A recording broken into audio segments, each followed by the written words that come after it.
Kang Asep. Waalaikumsalam Mbak Anis. Kang Asep ganggu lagi apa nih? Ini lagi ngontrol tanaman sama pembuangan tunas air. Oh, lagi pembuangan tunas air. Iya, Kang, jadi aku betul. tuh tadi lagi pengen lihat-lihat kebun durian nih. Kita lagi main-main lagi ke kebun durian dan ternyata tadi aku lihat ada pohon yang retak. Kayaknya itu retak deh, maksudnya belah gitu. Aku tuh penasaran banget deh kenapa. Kang Asep boleh nggak ya kalau aku Oh, yang ganggu? di sebelah ini ya, apa pojok? Betul, Oh jadi iya. tadi di sana lihat tuh, wah kok ini retak kayak gini, kayaknya aku harus cari Kang Asep untuk kita minta penjelasannya ada apa dengan tanaman kita. Oke.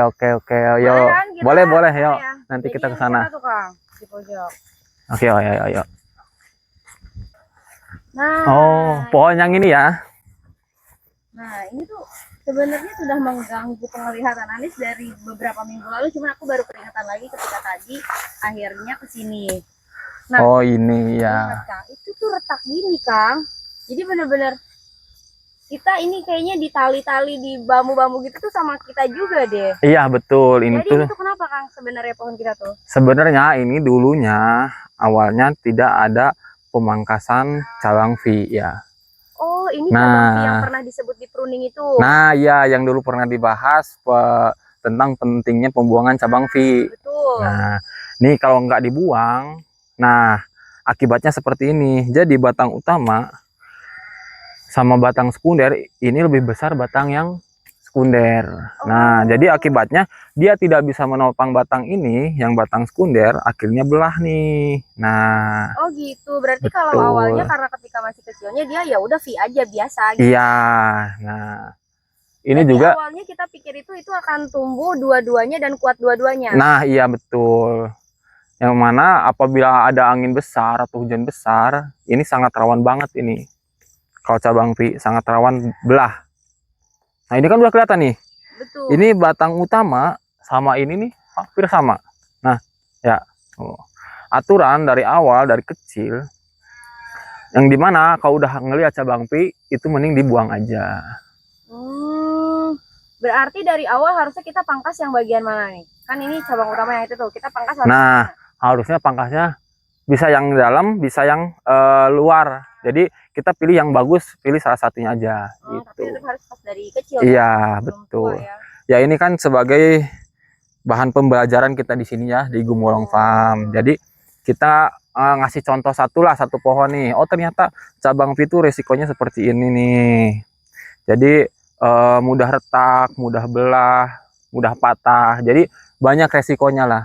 Seperti itu. Dan belum lagi memang kita juga kan sekarang mulai lagi menanam duren-duren lagi di lahan-lahan lain ya. Jadi jangan sampai kejadian ini terjadi lagi. Betul. Tapi Kang, kita ngomongin ke pengalamannya deh Kang. Ini tuh berarti mulai retak itu ketika usia pohonnya berapa tahun?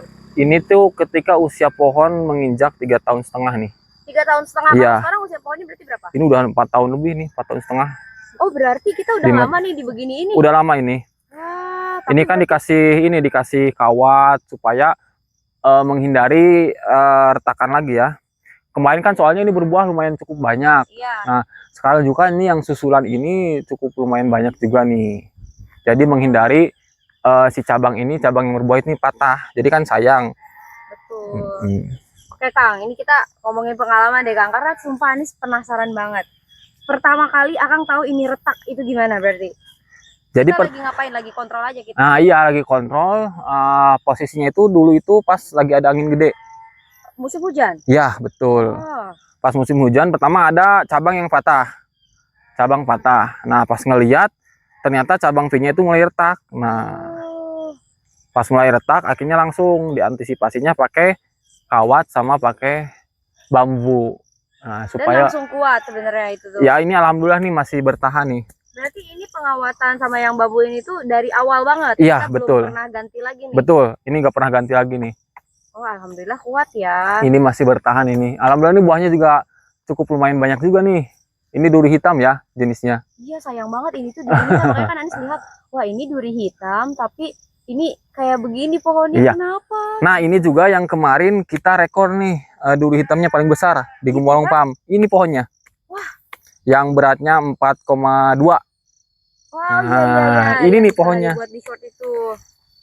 Iya. Wah, untung banget saat itu kita antisipasi, dan maksudnya nggak gini loh Kang, kita tuh saat itu nggak langsung hopeless yang kayak wah mati nih pohon Iya, gitu. Untungnya betul, langsung kita antisipasi. Tapi betul. Anis nggak expect kalau ternyata walaupun udah retak tapi pohonnya masih subur. Kenapa ya? Maksudnya kan dia istilahnya udah ada bagian-bagian yang rusak lah gitu. Ini kan nggak semua ya. Nah, ini kan cuma nanya sedikit bagian yang retaknya. Iya. Dia kan masih banyak nih bagian yang utuhnya. Otomatis kan asupan nutrisinya masih terjaga lah.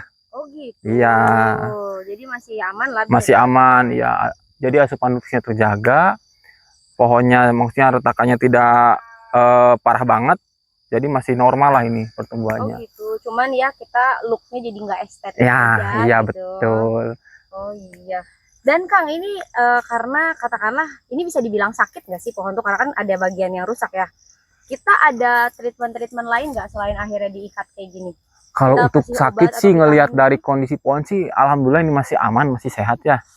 Kalau dari kondisi pohon, nah ini takutnya semakin lama, semakin besar, si tahanan ini tuh nggak kuat. Akhirnya korban salah satu batang. Wah, Nah gitu. wah berarti kalau berarti kita nanti ketika mengorbankan, misalnya pada suatu saat nanti kita mengorbankan sebesar itu yang kita korbankan. Iya betul. Wah sayang banget. Mau nggak mau kita ini nanti kedepannya ini harus dikorbankan salah satu nih. Pasti itu mau tidak mau Pasti ya. Kalau mau tidak sekarang mau. istilahnya masih kuat ya Kang ya. Kalau sekarang insya Allah lah.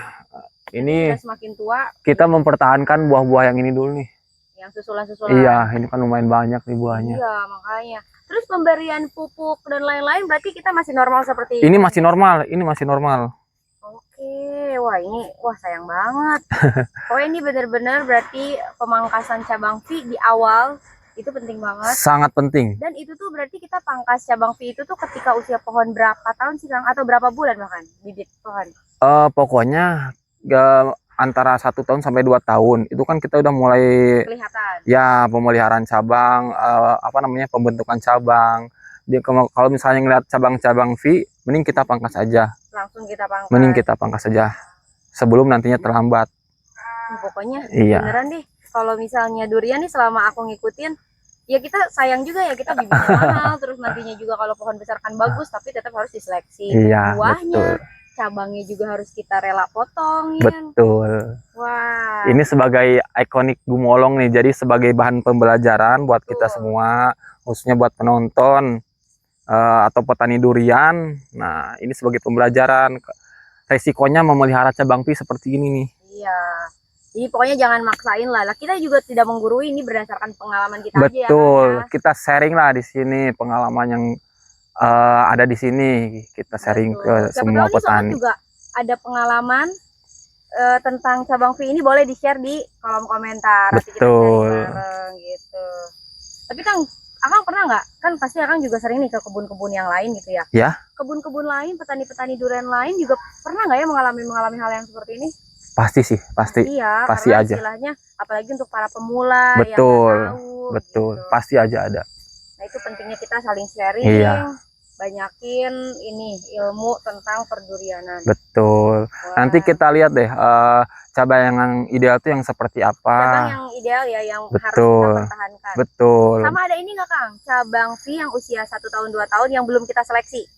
Jadi nanti seleksinya mungkin sekitar tahun depan atau ini lagi, nggak ada ya? Kalau di kita udah pada besar ya? Kayaknya di kita kan udah pohonnya udah hampir 4 tahunan lebih ya. Iya betul ya. Untuk cabang V yang ini kayaknya udah nggak ada. Kita udah seleksi semua. Betul. Karena takut kejadian kayak gini. Nah iya, sayang sekali kan ini berapa cabang nih harus dikorbankan. Kalau misalnya satu cabang ini isi 5 butir aja, kali 10 aja kan udah berapa? Udah 50 butir kan. Iya betul. Hilang. Tambah ini adalah duri hitam. Betul. Itu dia. Oke, berarti setelah ini ajak aku untuk kita lihat cabang ideal yang harus dipertahankan itu seperti betul. apa. Siap, ayo kita lihat ke sana.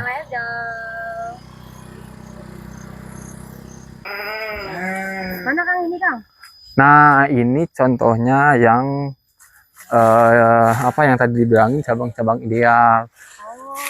Nah ini cabang V-nya udah dibuang-buangin ya. Berarti tadinya itu di sini tuh ada cabang-cabang V-nya ya? Ada, tetap ada aja. Nah jadi lihat cabangnya tuh. Ini udah tinggal Nah ini bak yang ideal tuh kayak gini gitu ya. Betul, ada yang 90 derajat, ada yang 80. Nah, jadi tidak cabang V banget lah ini. Oke, nanti 1000 buah-buahnya itu di cabang-cabangnya ini udah pasti kuat lah mereka. Insya Allah kuat ini. Udah lumayan besar cabangnya. Ini usia pohon berapa, Kang? Ini usia pohon 5,5 tahun ini. 2 tahun setengah. Betul. Dan kalau udah nggak ada kendala kayak gini udah enak banget ya. Udah enak, itu lihat aja tuh buahnya aja di percabangan yang lumayan ideal tuh. Nah, banyak juga tuh nih untuk buah yang kedua ini. Ini yang susulan berarti ya, Kang? Betul. Susulannya sebanyak ini, Kang. Ini sama jenisnya duri hitam ya. Duri hitam ini. Iya. Wah, berarti diharapkan itu setiap pohon tuh enaknya posisinya kayak gini semua ya, Kang? Betul. Ini juga udah ini tahap seleksi buah ya. Oh. Ini buahnya lumayan banyak nih yang diseleksi. Nah, Iya nih yang kita bahas. Nah, pentingnya seleksi buah. yang kurang bagus kita buang-buangin. Oke, dan yang kurang bagus sama yang jaraknya kurang ideal dari Betul. satu buah ke satu buah. Wih. Aku jadi mulai banyak paham nih tentang pendurian nih, Kang. Alhamdulillah ya. Karena pasti nih sahabat yang di rumah pun sahabat Gumolong, buat yang para pemula ini butuh nih, Kang, pengalaman-pengalaman kayak Betul. gini. Gitu. Kita sambil belajar, sambil sharing lah. Betul. Gitu ya. Kita sambil sharing, sambil belajar, karena ya kalau kita istilahnya banyak kejadian di kebun kita. Iya, gitu. betul. Betul. Kang, ini kan istilahnya pohon udah ideal banget lah ya. Ini adalah pohon yang diharapkan para petani durian gitu. Betul. Bahannya bagus, usianya juga udah ini, buahnya juga berbuahnya udah lebat. Kira-kira kalau udah kayak gini kendala apa atau masalah apa yang kemungkinan terjadi di pohon ini? Sebenarnya sih sudah nggak ada ya, tinggal kita perawatan aja. Mungkin dari perawatan serangan hama penyakit. Nah, paling dari serangan biasanya ada kanker batang, apabila terlalu lembab si pohonnya. Gitu. Jadi paling yang penyakit-penyakit gitu. Iya. Dengar juga tuh tentang kanker-kanker. Iya. Durian, gitu ya. Di kita juga ada nih yang kena kanker, ada beberapa pohon. Ada. Kita bahas di next video, Kang. Siap. Pokoknya nanti di next video kita bahas tentang kanker pohon durian. Betul. Nanti kita tunjukkan yang pohon yang kena kanker batang ya. Oke. Wah, ini kan luar biasa banget videonya. Terima kasih banyak atas pengalamannya. Pokoknya aku akan ikutin terus Kak Asep. Siap. Kita cari Siap. Oke. Pengalaman-pengalaman di kebun. Betul. Durian. Kita saling berbagi pengalaman lah gitu sama petani durian. Pokoknya untuk sahabat, terima kasih sudah menonton video ini. Kalau punya pengalaman juga di kebun duriannya, boleh share di kolom komentar. Jangan lupa untuk subscribe, like, comment, and share video kita. Betul. See you in the next video. Thank you, Kang. Oke, sama-sama.